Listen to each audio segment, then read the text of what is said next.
سڵاو بینەرانی عزیزی تەلەڤیزیۆنی کۆمەڵا ئەم کاتە و هەموو کاتێکی ژیانتان پڕ بێت لە شادی و کامەرانی. لە ئەڵقەیەکی تر لە بەرنامەی دیدار و ڕابەوە هاتوونەتەوە خزمەتان بۆ پێشکەشکردنی بڕگە و بابەسەکانی ئەم بەرنامەیە. لە ئەڵقەی ئەم هەفتەیە بینەری وتوێژێک دەبن لەگەڵ زۆر بەڕێز ئامانج عەزیزکەندی، شاعر، نووسەر و وەرگێڕ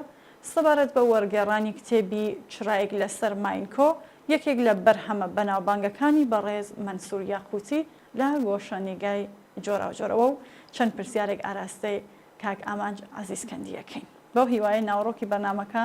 جێگەی سەرنجی ئەوەی ئازیز بێت، ئاماژە بە ژیاننامەی بەڕێز مەنسوور یاقوتی شەکەم. مەنسوور یاقوتی چیرۆکنووسی بەناوبانگی کوردە و یەکێک لە ڕەواڵەتە دیارەکانی دەیەی 67 ئەدەبیاتی فارسی. ئەم نووسەرە ساڵی 1948 لە یەکێک لە گونجەکانی شاری سونقۆڕی سەر بە پارێزگای کرماشان لەدایک بووە. قۆناغەکانی خوێندنی لە کرماشان تێپەڕ کردووە و لە سەرەتای دەیەی 70دا بووەتە مامۆستا.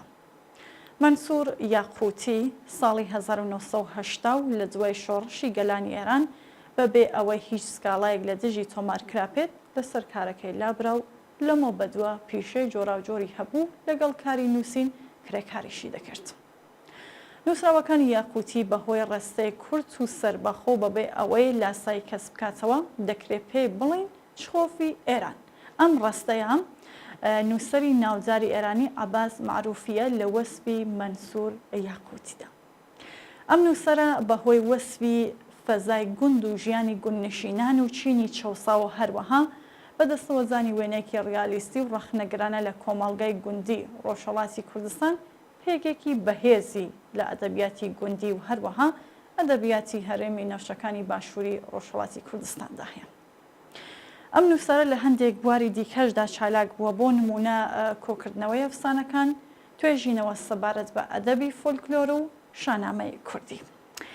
بەڵێ بینەرانی خۆشەویست، بڕۆین ناوبڕێک ببینین، دواتر لینەوە لای کاک ئامانج و دەست بە بەرنامەکەمانەکەی.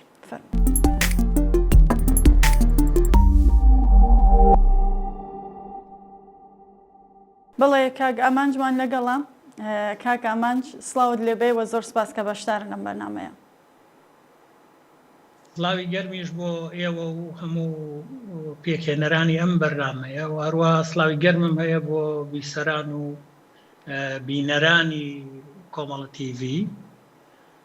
دەستان خۆش بێ بۆ ئەو پێشەکیە و بۆ کاتەکەشتان. زۆر سپاس.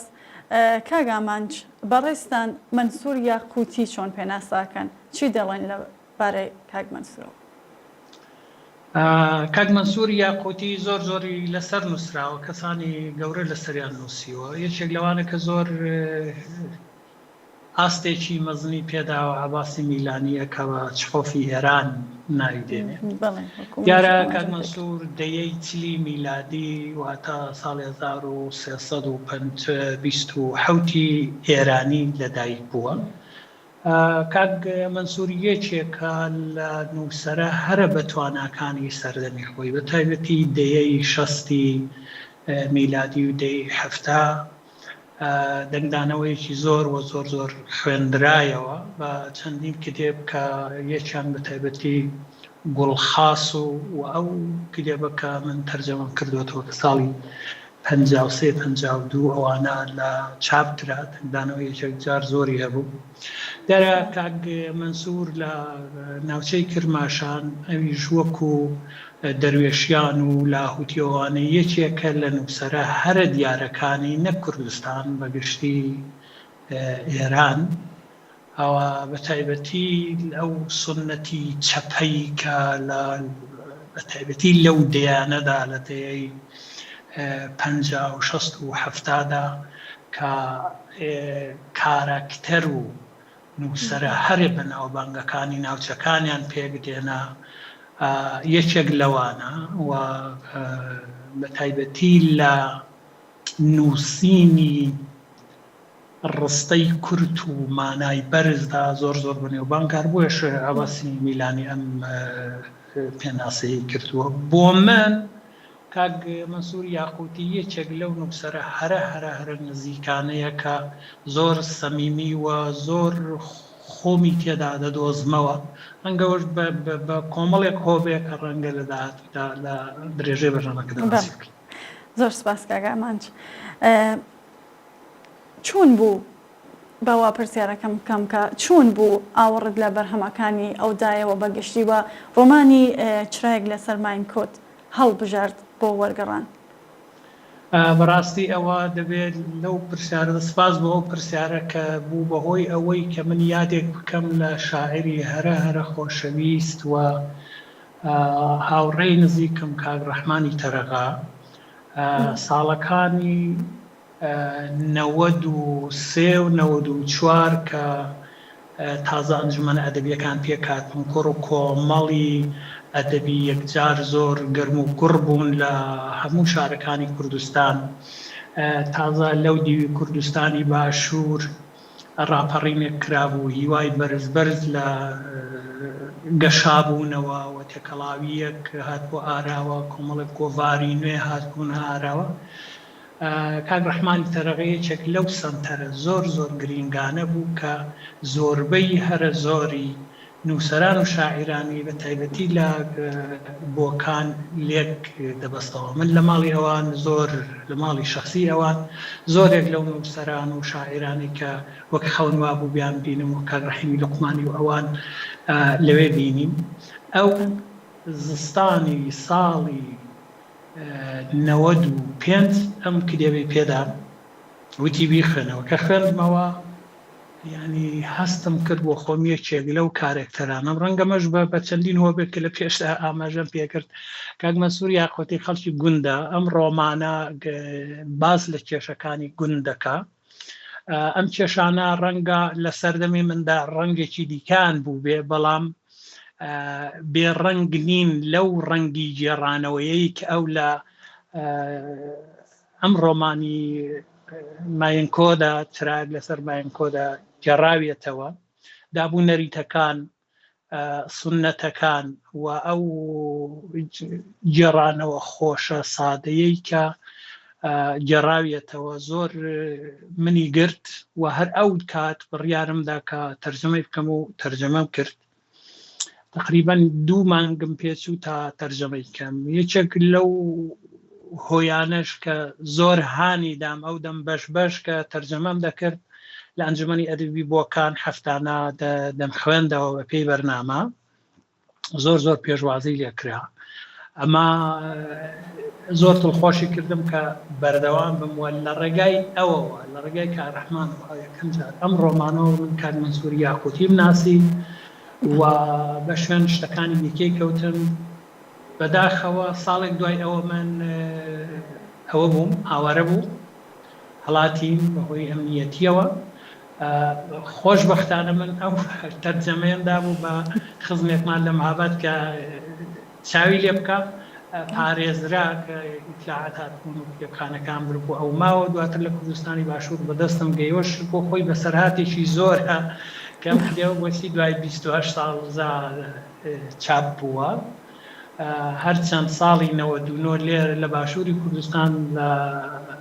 ناوەندی دەستگای چاوپەخش سەردەم پەسەند کرا بۆ چاپکردن و کەلبوو چاپ ببێتر کۆمەڵێک کێشەوە ڕوودا و هات لە پێشەوە بۆ شخصی من چاپ نەبوو فرامۆش کراتە ساڵی پار. من لەو ڕێگایەوە کاک مەنسوور یاقوتی ناسیەوە دواتریش هەر لە باشووری کوردستان من یەک دوو چیرۆکی ترم لێ تەرجەمە کرد بە تایبەتیەکیان تووشای باڵداری غەریبی زاکرۆس کە ناوی کتێبێکی شێتی هەر ئەو دەم وەک بزانم لە پێشدا لە پێشڕەودا چاپ بوو دواتر ئەویش ڕۆڤارێک چاپ بوو بۆ کاک مەنسوور یاقوتی لە دەستگای چاوپەخش سەردەم لەوێشدا چاپ. بەڵێ زۆر باشە کاک ئامانج کۆمەڵێک یادەوەرێکی خۆش بوو. زۆر سپاس. چرایەک لەسەر ماینکۆ بە جۆرێک باس لە وەکو خۆشتان ئاماژەتان کرد باس لە زۆڵم و زۆرداران دەکات و لە کۆش و هەوەیەک دانووسەوە کە سەردەمی شۆڕەشە چەکداریەکان بوو لە ئێران و لە ئاستی دنیادا. ڕاد لەسەر ئەم لاینەی ڕۆمانەکە چییە؟ زۆر پرسیارێکی دقیقە چونکە ئێمە دەبینین دەیەی 60 ڕۆمانە دەستی پێکراوە لە سەرەتای دەیەی هەفتادا چاپ بووە و بە تایبەتی ئەو سەردەمی زۆر زۆر گەشاوە و پڕهیوای چەپەکانە لە ئاستی دنیاداوە بە تایبەتی مۆدێلی ماهۆیی کە لە دێوە دەست پێ دەکراوە خەبات دەکرا و دەوری شارەکان دەدرا و پاشان لە دێوە شۆڕش داهاتەوە بۆ شار ئەم ڕوانگانە لە نێوچەپی ئێرانیشدا زۆر باس کراون بە تایبەتی بۆ ئێمە لە نێو کوردستانی ڕۆژهەڵاتدا کۆمەڵێک ماجەرا و کۆمەڵێک تەنانەت بەرهەمیشی لێکەوتووەتەوە کە ئەو دەم شەڕی چریکی کردن یا نەکردن کە تەنانەت لە نێو ئێراندا چریکی فیداییەکێک لەوانەیە کە لەم ڕوانگانەوە سەری هەڵداوە کە ناوی خواردناوە چریک و هەروەش دەستیان پێکرد دیارە کۆمەڵێک خەتوە ڕێبازی تر هەبوون کە زۆری شکایان بیر دەکردەوە تەنانەت لەو سەردەمدا حیزبی دموکراتی کوردستان کە ئاوارە بوو لە باشووری کوردستان هەر لەسەر ئەم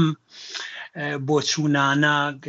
ئینشعابی تێکەوت باڵی شۆڕەجێڕی حیزبی دموکرات باوەڕیان هەبوو کە دەبێت شەڕی چەکداری دەست پێ بکەنەوە و لەو سەردەمدا ئەوان پەیوەندیان گرت بە خوێندکارانی ئەو سەردەمی کورد و بۆ ئەوەی بتوانن شاخ و شار لێک هەڵپێکنەوە دیارە لە زۆرێک لە بیرەوەری هاوڕێیانی ئەو کاتدا شاعران و نووسەرانی ئەو کاتدا باز دەکرێت کە خوێندکاران بە زۆر هۆ پەیوەست نەبوون بەم باڵەوە کە باوەڕی بە شەڕی چریکی هەبوو ئەسقەزا هەر بۆ ئەم ماجەرایەت دوو شعری زۆر بەنێوبانگ لە نێو کوردستاندا هەیە کە لە ئاستی کوردستاندا ناستراوە یەکیان شعرەکەی مامۆستا ئاوات سەید کامیل ئیمامیە کە دەڵێ من دەڵێم شاری دڵم باغ و گوڵستانە کەچی عەقڵەڵێ نا قەسەبەی شۆڕشی مەستانە نەچی گوایە ئەمە بۆ ئەو شەڕی چەکداری کردن یان نەکردن وتراوە و هەروەها شعری ئێوە چێن کرمی کدێب گەلی دەم پڕ لە هەرا نیشتە جێی شاری بە گرمە و دووکەڵ ئەوە شعری کاک سوارەی ئەلخانیزادەیە کە دژ بەم هاوڕێیانەی خۆی کە دەیانویست چوبوون کۆبوونەوەیان گربوو لە شاری سەقز کە بڕیار بدەن ئایا لەگەڵ باڵی چریکیەکە بکەون یا نەکەون ئەمان بۆیە باس کرد کە ئەم ڕۆمانە لەم کەشوەوە دانووسراوە دەقیقەنیش باسی ئەوە دەکا ئەم ڕۆمانە دوو کارەکتەری تێداکێکیان چرایە کە چرا ناوی قارەمانەکەیەوە چراغ لە خواروی کوردستان ناوێکی زۆر باو بووە لە قەدیمدا دیارە هێماییشە بۆچی چراغ و بۆچی ماینکۆ کە ئەمانە هەر هەموو ناوگەلێکی هێمایین کە ئەگەر مەجال بێ بە وردی لایەن لێ دەکەینەوە بە ڕۆمانەکە ناوەرۆکەکەی ئەگەر لە وردەکاریە پەخشانیە زۆر زۆر ورد و جوانەکانی یاقوتی بگوزەرێم ناوەرۆکەکەی بازڕێک لەم کێشەیە دەکاکە ئایا شەڕی چەکداری بکرێ نەکرێ دیارە بۆ خۆی بەڕاستی بڕیاری نەداوە لەگەڵ چێبێ چراغ دەباتە چڵە پۆپا بەڵام لە ئاخرین بەشیدا کە بەشی 16 نیشان دەدا کە بۆ خۆی لایەنگری شەڕی چەکداری نەبووە هەرچەند کورتترین بەشی ئەم ڕۆمانەشە بەشی 16 تەنیا یەک لاپەڕەیە کە لە شخصیەتی هەرە بچووکی نێو ڕۆمانەکە کە ناوی ڕەشیدە بەرجەستەی دەکا کە ڕەشید ئێستا گەورە بووە ڕەشید ئێستا لە چرادر ستارە سۆز هەسارە سۆز کە ناوی گوندەکەی چرا بوو ڕەشیدە ڕیشەیدا کوتاوە وەکو بەردێکی ناو چۆم هەر هەموو ئەزمونونەکانی کردووە خاراوە هەر دەربیجەیەک کە قەدەغە بووە سەری پێدا کردووە هەر پەنجەرەیەک ڕووناکایەکی لێ بووە ڕووی تێ کردووە هاتووەتەوە و خەریکن ئەم وەرزێرانەی کە ئەو دەم هیچیان پێ نەدەکرا لەگەڵ ئاغا ئێستا خەریکن لەبەر سێوەرەکەی دادەحەسێنەوە و ڕیشەیدا کوتاوە بەهێزە میوەی هەیە ئەم بەم هێمانە نیشانی دەدا کە لەگەڵ شەڕی چەکدارانە نەبووە. بەداخەوە ئەم بزوتنەوەیە هەر دەبینین لەو سەردەمیشدا بزوتنەوەی جوتیارانی مکریان هەیە کە یەکێک لە بزوتنەوە هەرە خۆماڵیە بەهێزەکانی ئەو سەردەم بووە کە لە دژی ئاغاکان ڕاپەڕین و کۆمەڵێکەوە کرد. ئەگەر ڕۆمانەکە بخوێندرێتەوە لەوێدا تێدەگەیت کە ئەم ذهنیەتی چەپخوازانەی خودی کاک مەنسوور بەسەر ڕۆمانەکە وەزاڵەکە باز لەوە دەکا زەویە و کەسەیە کە کاری لەسەر دەکا بۆ بە تایبەتی لە تۆڵەسەمنەوەکاندا کە ئاغایەک تەنبێ بکە ماڵەکەی دابەش دەکا بەسەر خەڵکدا وەکو ئەم دابشکاریە شۆڕژگەڕانەیەی کە لە سەردەمی سەرهەڵدانی گەلانی ئێرانیشدا هات ئاراوە بە تایبەتی لە وەکو سنەتێک لە نێو هێزە چەپەکاندا بینیمان کە زەویان جاریش کە دابەش کردەوە و کۆمەڵەکاری لەم شێوەیە. دیارە وەکووتم ناوەڕۆکەکە دەقیقەن باس لەم بوارە دەکا کە بە شەڕی چەکداریکردن یا نەکردنە. باش زۆر سپاس کامانج پرسیارەکەم هەر لە درێژە قسەکانی خۆتە و پێم خۆشە زیاتر ورتر ئاماژێ پێ بێم کە تایبەتمەندی شێوازی داڕەشتنی زمان شوێنی جۆگرافیایی ناوەڕۆکی ڕۆمانەکە زیاتر. زۆر زۆر گرنگم پرسیارش چونکە شوێنی جوگرافیایی بە کاک مەنسوور بۆ خۆی خەڵکی دێوەنانە. دێوەنان گوندێکە لە سنگری کولیایی سنقڕ و کولیایی بڵێ سنگر بڵێ ناوە ڕسمیەکەی سنگرە یعنی ناوە ڕسمیەکەی دەنووسن سنقڕ بەڵام هەروەکو چۆن سنە دەنووسن سەنەندەج بەڵام ناوە خۆماڵیەکەی سنگرە و هەروەها ئەسقەزا لە دەوروبەری ماینکۆ و گاوەڕۆیە بۆ خۆی لەو گوندە لەدایک بووە. سنگەر بۆچی گرینگە کولیایی بۆچی گرینگە هەم مێژوویەن لە هەرێمی دینەوەرە کە دینەوەر پێش کرماشان و سنە و هەمەدانیش مرکزێکی زۆر زۆر گرنگ و ناوەندێکی زۆر گرنگی کولتوری فەرهەنگی و هەروەها دەسەڵاتی و کولتوری و ئاینیشە و وەکو تقریبان وەک شارە زۆر وایە لە ئەو دیوی کوردستان. لەولاوە زمانەکان لەگەڵ لۆڕ سۆرانی و هەروەها کەڵهوڕ و لەکەکانیش تقریبان هاوپەیوەندی هەیە و بەشێکیشی لە ڕێگای بان لەیلا خەوە نزیک دەبێتەوە لەگەڵ ڕۆز و ئەمە تایبەتمەندیەکی یەکجار زۆر گرنگی کولتوری پێداوە چونکە لەوێ هەموو ئەو نەوعە کولتورانە یەک دەگرنەوە ئەم لە ڕووی زمانی ئەم لە ڕووی کولتوریەوە ئەم لە ڕووی جوگرافیەوە زۆر زۆر گرنگە و ڕووداوەکەش هەر لەوێیە. هەموو ڕووداوەکە لە دەوروبەری ماینکۆ ڕوودەدا. ماینکۆش وەکو زۆرێک لەو کێوانەی کە لە کوردستاندا پیرۆزن یەکێک لە کێوە پیرۆزەکان ئەفسانەی زۆر لە دەورەیە کە گوایە ئەوە مادیان کۆبووە ینی ئەو یانە کە نیشانەی یانەیە داسەر لە هەورامیدا کە بە خۆت هەورامی دەزانی یانەیانی ماڵ ینی شوێن وەکو چۆن بازیانمان هەیە وەکو چۆن نەودیانمان هەیە مادیانیش یەکێک لەوانەیە کە شوێنی مادەکان بووە ماڵی مادەکان بووە و چەندین قەڵای لەسرە تایبەتمەندێکی دیکە هەیە وەکو خەرمان وایە ئەم چێوە و سەرەکەی گۆڕە ئەشکەوتی زۆر تێدان کانیلە و وردە دەوەن و دارستانی زۆری تێدایە چەندین قەڵای زۆر گرنگی تێدایە کە هەر دەگەڕێتەوە قەزا بۆ سەردەمە لە هەرێمی مادی ئەو سەردەم نزیکە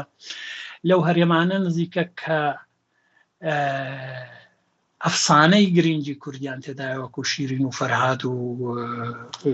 خوسرەوی پەروێز و ئەوانە هەر بۆیش شوێنی شاهنامە کوردیەکانە بۆیش دەبینین لە نووسینەکەیدا زۆر سەرنج دەدا بە ئەفسانە و بە تایبەتی لە شخصیەتی چراغدا کە نەخۆشە و بریندارە بەچی خۆی ساڕێژ دەکات هاوڕێکەی داستانە قەدیمیەکانی بۆ دەیجێڕێتەوە لەوێدا دەڵێ کە حەزی لە کام داستانە و لە کام داستان نییە. هەرێمی کولیایی ئەو گرنگیەی خۆی هەیە لە هەموو ئەو ڕوانەوە و ڕووداوەکەش لەم گوندە ڕوویداوە کە ناوی ناوە هەسارە سۆسکم پێم وایە ئەمەش هێماییە بۆچی هەسارە و سەر تاسەری ئەو ماجرایە کێشەی کۆمەڵێک گوندنشینە لە سەردەمی ئەرباب و ڕەعێتیدا کە دەیان هەوێ زەویەکانی خوانیان هەبێ بەڵام ئاغا ناهێڵێ لە وەرگەکانیان لێ قەدەغە دەکا هەر لەسەر قەدەغیکردنی لە وەرگە باوکی چراغی کوشتووە کە چراغ مناڵ بووە و سەرنجام ئەو بکوژی باوکی تۆڵەی لێ دەکاتەوە زەویەکانی خۆی بەجێ ناهێڵێ و لە شاخ دەدا و دەبێتە پێشمەرگە و کۆمەڵێک کار دەکا کە ڕێکوەکو ئەو کارانەی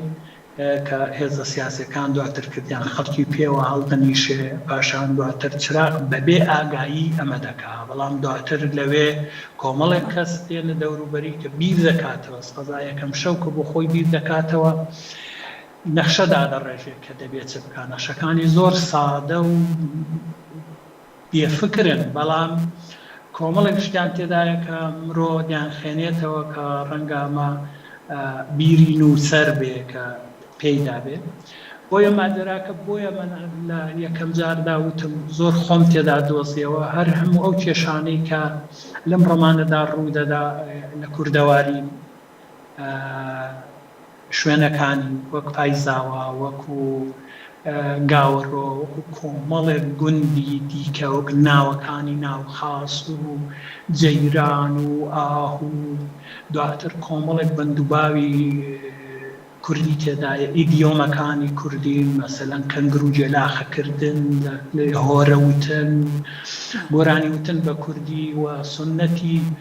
شوانیەتی لە ناوچەی کوردستان هەموو ئەوانە بەرووبووم هەڵگرتنەوە جۆری وەرزێریکردن هەر هەموو ئەوانەی تۆمار کردووە بە شێوەیەکی یەکجار زۆر جوان و شاعرانە تایبەتمەندیەکانێتی. زۆر سپاس زۆر باشە. بەرهەمەکانی بەڕێز یاقوتی بەگشتی و ئەم ڕۆمانێ بە تایبەتی بە شێوازێک لە چوارچێوەی ئەدەبیاتەدا دەگونجێت کە پێ دەوترێت ئەدەبیاتی کرێکاری. یاقوتی وەکو خۆشتان ئاماژەتان پێکرد یەکێک لە نووسەرە چەپ و یەکسانی خوازەکانی سەردەمی خۆی بووە و تەنانەت کیانوریش یەکێک لە ڕێبەرانی ناوداری حەزبی تودەش بابەتی لەسەر نووسیوە. بەڕێستان ئەم لایەنەیە ژیانی چۆن دەبێت؟ هۆ زۆر ڕاستە دیارە لە ڕۆک سەرەتاوتم کە چەپ لەو سەردەمدا یانی هیچ شتێک نەبوو لە دەرەوەی چاپ یانی تۆ یا چەپ بووی یا دژی چەپ بووی شتێکی دیکە نەبوو جگەلەوە و بە تایبەتیش لە ناوچەی ئێمە هەر لە سەردەمی لاهوتیەوە کە چەپ دێت لە سەردەمی مامۆستاقانەوە کە ئاشنا دەبن بە ئەوە بە تایبەتی لە ئاڵوگۆڕی ئۆکتۆبردا کە زۆریەک لە نەتەوەکان لە نێو لەژێر سایەی ئەم شۆڕشەدا بە ئامانجەکانی خوان دەگەن کە کوردیژێکێک لەوانەیە بۆ ئامانجەکانی خۆی تێدەکۆشێ هەر بۆیە قانع لە شعرێکدا پێش مەنسوور یاقوتی دەڵێ کوردە وەرە بڕوانە دەوای دەرد لەکوێیە هەر پەیڕەوی لێنینە چاری دەردی نەخۆشین ینی مەلایەکی مزگەوت بەو قەناعەتە گەیشتووە کە چاری دەردی نەخۆشینەکەی ئەوی لێنین دەتوانێت بیکە. بۆیە ئەوانە هیچی بەدەر نەبوون لە ئەم بیر و بۆچوونانە کە هاتوونە ناو نووسەران و شاعیرانی بە تایبەتی ئێرانەوە. دیارە مەنسووری یاقوتی بەدەرنێ لە سنەتی چەپی ئێرانی و با ئەوەی کە ئەم سنەتە زۆر زۆریش بەهێز بووە بەڵام نەیتوانیوە کەسێکی وەکو کاک مەنسوور یاکو وەکو کاک عەلی ئەشرەفی دەروێشیان لە خەمەکانی خۆیان دابڕێن. زۆر نووسەر و شاعیر و ئەوەی دیکەمان هەبووە کە خۆی لەبیر چۆتەوە و جۆرێکی دیکە دواوە بەڵام بەڕاستی ئەوان وەکو چەپێکی عاقڵی خۆماڵی کێشەکانی خۆیانیان چەپانە نووسیوەتەوە. زۆر ڕاستە ئەم کتێبانە نووسینەکانی کاک مەنسوور وەکو کاک عەلی ئەشرەفی دەروێشیان ئەوان دەچێتە ئەو خانەیەوە زێتە خانەی چەپنووسینەوە و ئەدەبیاتێک کە نازانم چەندە دەقیق بێ بە ئەدەبیاتی کرێکاری ناو دەبرێ. زۆربەی هەر زۆری نووسینەکانی کاک مەنسووری دەچێتەوە بە تایبەتی ڕۆمانەکانی هەندێک کاری دیکەی هەن وەکو ئوستورە لە ئاینی یارساندا ئاین یاریدا کە ڕەنگە ئەمە جۆرێکی دیکە بێ هەرچەند ئەم ڕوانگەیە هەمیشە لەگەڵ کاک مەنسوور بووە و هەروەها خاڵ کە کۆمەڵە کورتە چیرۆکن دواتر هێندێک تەرجەمەی کە خۆشبەختانە لەم ساڵانی دوای چەندی کتێبی بە کوردی چاپ کرد هەرچەند ئێستا تقریبا مانجێک لەوە پێویستم کە زۆر نەخۆشە بەڵام کارێکی دیکەی بەدەستەوە بووە کە هەتا ئێستا چاپ نەبووە بە ناوی تەنیاترین سەرۆک کۆمار کە ئەمە ڕوو بە کۆماری کوردستان نووسیوێتی خۆشبەختانە ئەم ڕۆمانەی پارێزراوە بەڵام هەتا ئێستا چاپ نەبووە بەڵام بەگشتی ڕۆمانەکانی تری وەک ناوخاس و ئەوانە دەچێتە ئەم خانەیەوە کە ئەو دەم سنەتی نووسین بووە لە کوردستان و ئێرانیش وە لە ناوچەکەش و سنەتێکی بەهێزیش بوو. ئاماژت بە من پرسیارەکەم ئەوە بوو لێتان کە چەند بەرهەمی بووە بە ڕێز مەنسوور بەڵام خۆتان ئاماژەتان بە کۆمەڵی کتێبی کرد ئەگەر کتێبتری هەیە ئاماژە پێ بکەن و ئایا بفەرمونون ئایا ستایلی نووسینی تایبەتی خۆی هەبووە؟ وەڵی ستایلی نووسین هەر ئەوەی کە وتم کورتی ڕستا بەرزی ماناوە بەکارهێنانی زۆری ئیدیۆم کە ئەمە پەندی پێشینیان و ئەوەی پێڵی کورتوێژی و بەرزوێژی یەکێک لە تایبەتمەندیەکانی کاک مەنسووری یاقوتیە لە نووسیندا ئەمن هەم کورتە چیرۆکیم تەرجەمە کردو هەم ڕۆمانی درێژی دیارە ستایلەکەی ستایلێکی ڕیاڵە کەمتر وەکو ڕۆمانی مۆدێرن و چیرۆکە مۆدێرنەکان ئەوەی کە زۆر فرەدەنگی یاخۆت